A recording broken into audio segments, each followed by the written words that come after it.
કથા. ધારાનગરીમાં રાજા રાજ ભોજ કરે. તે દયાળુ, પરોપકારી, પ્રજાપ્રેમી અને બહાદુર હતા. તે પ્રજાને સુખી સુખી અને પ્રજાના દુઃખી દુઃખી થનાર હતા. તે નિત્ય રાત્રે અંધાર પછડો છોડી અઢીને નગરચર્યાએ જોવા નીકળતા. તેને દુઃખી જોતા તેને બીજે દિવસે દરબારમાં બોલાવી તેમને દુઃખ ટાળતા. આમ રાજા ભોજ પ્રજાવત્સલ હોવાને તેમની કીર્તિ તેમના રાજ્યમાં ચારે દિશામાં પ્રસરી હતી. પ્રજા દેવ તરીકે ગણી તેમને પૂજતી. આ ધારાનગરીમાં બે ભાઈઓ રહે. એકનું નામ ધનભાઈ અને બીજું નામ મનભાઈ.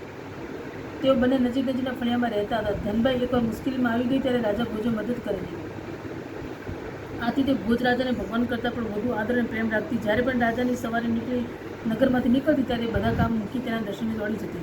મનભાઈ પણ રાજાને ઘણા માન આદરથી જોતી. તેમના કારણ વખાણતી. છતાં પ્રભુ તે પ્રભુ અને રાજા તે રાજા તેમ તે માનતી. રાજા પ્રભુ તોલે ન આવે તેવું તેનું માનવું હતું.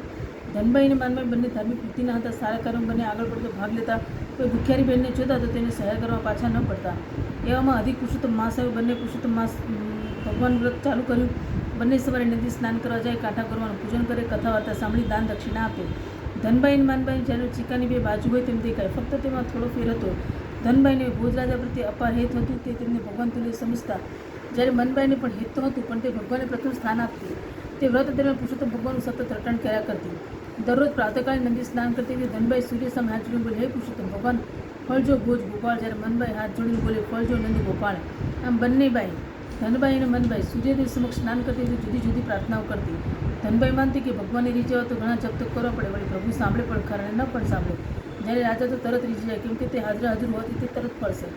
રોજ આ પ્રમાણે ચાલે છે. એકવાર રાજાની દાસીને આ પ્રાર્થના સાંભળી. એણે જે રાણીબા મારફત આ વાત રાજાને પહોંચાડી. રાજાએ બેસ પલટો કરી આ વાત સાચી છે કે ખોટી તે જાણી લીધી. ભોજ રાજાને મનમાં થયું કે મારું નામ લઈને પ્રાર્થના કરતી બાઈની 7 પેઢીનું દર્દ દૂર કરું તો હું રાજા ભોજ સાચું. પુરુષોત્તમ માસ પૂરો થતાં રાજા ભોજે ધનભાઈને સિપાઈ મોકલી પોતાના દરબારમાં બોલાવી. રાજા ભોજનું ટોળું આવતા ધનભાઈ તો રાજી રાજી થઈ ગઈ. તેને થયું કે રાજા ભોજ મને ન્યાલ કરી દેશે. તે તો હસે હસે તૈયાર થઈ રાજ દરબારમાં ગઈ. રાજાએ અર્ધામણનું એક કોળું તેને આપ્યું. તે કોળું લઈ ધનભાઈ તો ઘર તરફ પાછી વળી. ધનભાઈ મનમાં વિચાર લાગ્યું કે મેં આખા પુરુષોત્તમ માસ દરમિયાન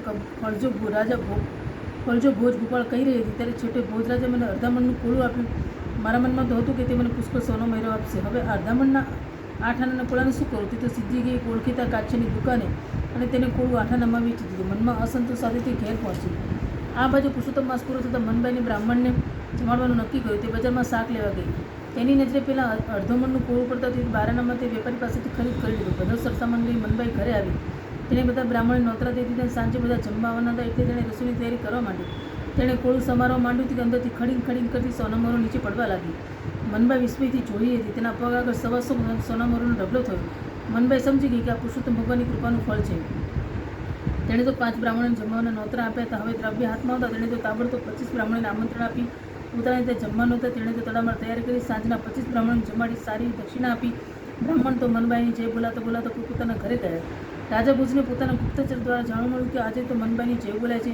રાજાને મનમાં થયું કે આજે ધનભાઈની જય બોલવી જોઈએ, તેના બદલે મનભાઈની જય કેમ બોલાય છે? કેમ કે તેમણે તો ધનભાઈને 125 સોનામરો ગઈકાલે આપી હતી. રાજાએ ધનભાઈને દરબારમાં બોલાવીને કોળાનું શું કર્યું તે પૂછ્યું. ધનભાઈ જણાવ્યું, મારા તમે આપેલ મોટા કોળાનું મારે શું કરવું? તેથી કરીને મેં તો કાછીને 8 આનામાં વેચી દીધું. રાજાને આ વાત જાણી પસ્તાવો થયો. તેમણે સિપાહી મારફત કાછીને દરબારમાં બોલાવ્યો. કાછીએ કોળામાં બાબતે તેમણે જણાવ્યું, મનભાઈ મારી પાસેથી તે કોળું 12 આનામાં ખરીદી લઈ ગઈ હતી. રાજાએ મનભાઈને દરબારમાં તેડાવી કોળા અંગે પૂછપરછ કરી. ત્યારે મનભાઈ કહ્યું, મહારાજ મેં પુરુષોત્તમ માસનું વ્રત કર્યું હતું. પુરુષોત્તમ માસ પૂરો થતાં મારે બ્રાહ્મણને જમાડવાથી મેં કોળું લાવીને શાક કર્યું હતું. ભોજ રાજાએ પૂછ્યું, કોળામાંથી કંઈ નીકળ્યું હતું? મનભાઈ બોલે, હા મહારાજ, એ કોળામાંથી 125 સોનામરો નીકળ્યું, જેમાંથી 25 બ્રાહ્મણોને જમાડ્યા હતા. રાજા કહે, તું તો 125 સોનામરો કાછીને આપવા શા માટે નહીં ગઈ? તારી ફરજ હતી કે તારે કાછીને આપી દેજે. મનભાઈ બોલે, હે રાજન, તે સોનામરો કંઈ કાછીની નહોતી. જો તેને ખબર હોત કે આ કોળામાં 125 સોનામરો છે તો તે મને 12 આનામાં વેચત નહીં. જો હું આ કરવા જાત તો સોનામરો ખોટા માણસના હાથમાં જાત. મેં પુરુષોત્તમ ભગવાનની કૃપાનું ફળ માની એ વાત કોઈને કરી નહોતી. રાજા ભોજના અંતરચક્ષુ ખુલી ગયા. તે મનમાં વિચારવા લાગ્યું કે માણસ કોઈને ગમે તેટલું આપવા ધારે, પરંતુ ભગવાનની ઈચ્છા ન હોય તો તેને કંઈ મળતું નથી. સાચો ફળ દેનાર તો ભગવાન જ છે. હું તો ભગવાનનો પામર સેવક છું. છેવટે ભોજ રાજા બોલ્યા, હે ધનભાઈ, મનભાઈ, કાછિયા અને દરબારીઓ, તમે આજે પ્રત્યક્ષ જુઓ છો કે મેં ધનભાઈને 125 સોનામરો બક્ષિસમાં આપી. તેને માન્યું હતું કે ધનભાઈ મારી ભક્તિ કરી એટલે મેં તેને ન્યાલ કરી દીધી. પણ જુઓ, રાજાઓના રાજા ભગવાનને જે પૂજે છે, ભજે છે, ભક્તિ કરે છે અને તેઓ તે સંકટ સમયે કે ઉદારતાથી ન્યાલ કરી દે છે. એટલે હું તમને કહું છું કે મને ભજવા કરતાં મારા નાથને ભજો, તેમાં જ તમારું કલ્યાણ સમાયેલું છે. રાજાની વાત દરેકના દિલમાં ઠસી ગઈ. બધાએ રાજાને સાચી વાત જણાવવા માટે ધન્યવાદ આપ્યા. ત્યારથી ધનભાઈ સમજી ગઈ કે ભોજ રાજા તો રાજા છે. રાજાઓને રાજા ભગવાનનું શરણું લેવામાં આપણું કલ્યાણ છે. બીજો અધિક માસ આવે ત્યારે ધનભાઈ પણ પૂર્ણ શ્રદ્ધા સાથે પુરુષોત્તમ ભગવાનને પૂજ્યા. પુરુષોત્તમ ભગવાનની કૃપાથી તેનું દારિદ્ર્ય ટળી ગયું. બોલો પુરુષોત્તમ ભગવાન કી જય. આઠ